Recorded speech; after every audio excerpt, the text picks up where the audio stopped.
ದೆಹಲಿಯಲ್ಲಿ Congress working committee ಸಭೆ ನಡೀತಾ ಇದ್ದು ಖರ್ಗೆ ನೇತೃತ್ವದಲ್ಲಿ ಈ ಒಂದು ಮೀಟಿಂಗ್ ನಡೀತಾ ಇದೆ. ಲೋಕಸಭಾ ಫಲಿತಾಂಶದ ಬಗ್ಗೆ ಸಭೆಯಲ್ಲಿ ಪರಾಮರ್ಶೆಯನ್ನ ಮಾಡಲಾಗ್ತಾ ಇದೆ.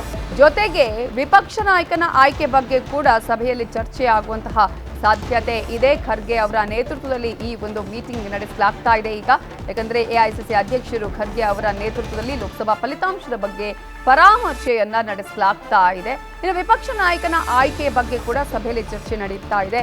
ಸೋನಿಯಾ ಗಾಂಧಿ, ರಾಹುಲ್ ಗಾಂಧಿ, ಪ್ರಿಯಾಂಕಾ ಸೇರಿದಂತೆ ಹಲವರು ಈ ಸಭೆಯಲ್ಲಿ ಭಾಗಿಯಾಗಿದ್ದಾರೆ. ಪ್ರಮುಖವಾಗಿ ಈಗ ಕರ್ನಾಟಕದಿಂದ ಸಿಎಂ ಸಿದ್ದರಾಮಯ್ಯ ಅವರು, ಡಿಕೆಶಿ ಅವರು ಕೂಡ ಈ ಸಭೆಯಲ್ಲಿ ಭಾಗಿಯಾಗಿದ್ದಾರೆ. ಇನ್ನು ವಿರೋಧ ಪಕ್ಷದ ನಾಯಕರಾಗೋದು ಯಾರು ಅನ್ನುವಂತಹ ಪ್ರಶ್ನೆ. ಅದಕ್ಕೆ ರಾಹುಲ್ ಗಾಂಧಿ ಅವರೇ ವಿರೋಧ ಪಕ್ಷದ ನಾಯಕರಾಗಬೇಕು, ಅದಕ್ಕೆ ನಮ್ಮ ಬೆಂಬಲ ಇದೆ ಅಂತ ಹೇಳಿ ವಿಪಕ್ಷ ನಾಯಕರನ್ನಾಗಿ ಅವರನ್ನೇ ಮಾಡಿ ಅಂತ ಹೇಳ್ತೀವಿ ನಾವು ಅಂತ ಹೇಳಿ ಡಿಕೆ ಶಿವಕುಮಾರ್ ಅವರು ಹೇಳಿದ್ದಾರೆ. ವಿರೋಧ ಪಕ್ಷದ ನಾಯಕನಾಗಿ ರಾಹುಲ್ ಗಾಂಧಿ ಅವರೇ ಆಯ್ಕೆ ಆಗ್ತಾರಾ ಅನ್ನೋದನ್ನ ಕಾದು ನೋಡಬೇಕಾಗಿದೆ.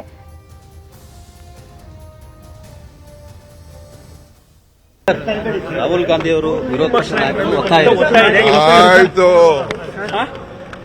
ನಾವು ಅವ್ರನ್ನೇ ಮಾಡ್ಬೇಕು ಅಂತ ಹೇಳಿದ್ರೆ ರಾಹುಲ್ ಗಾಂಧಿ ಅವರು ವಿರೋಧ ಪಕ್ಷ ನಾಯಕರು ಆಯ್ತು,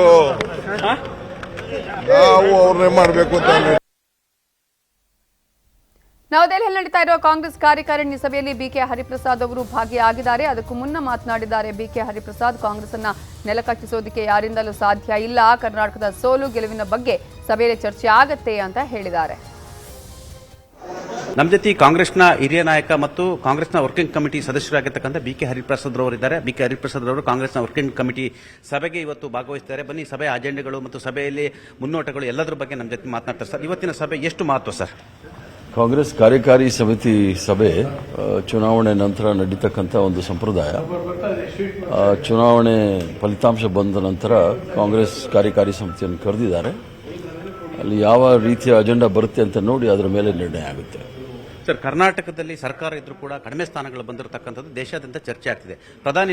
ಹಂಗಾಮಿ ಪ್ರಧಾನಿ ನರೇಂದ್ರ ಮೋದಿ ಅವರು ಕೂಡ ನಿನ್ನೆ ನಡೆದ ಸಂಸದೀಯ ಮಂಡಳಿಯ ಸಭೆಯಲ್ಲಿ ಕೂಡ ಕರ್ನಾಟಕದ ಬಗ್ಗೆ ಕೋಟ್ ಮಾಡಿದರು.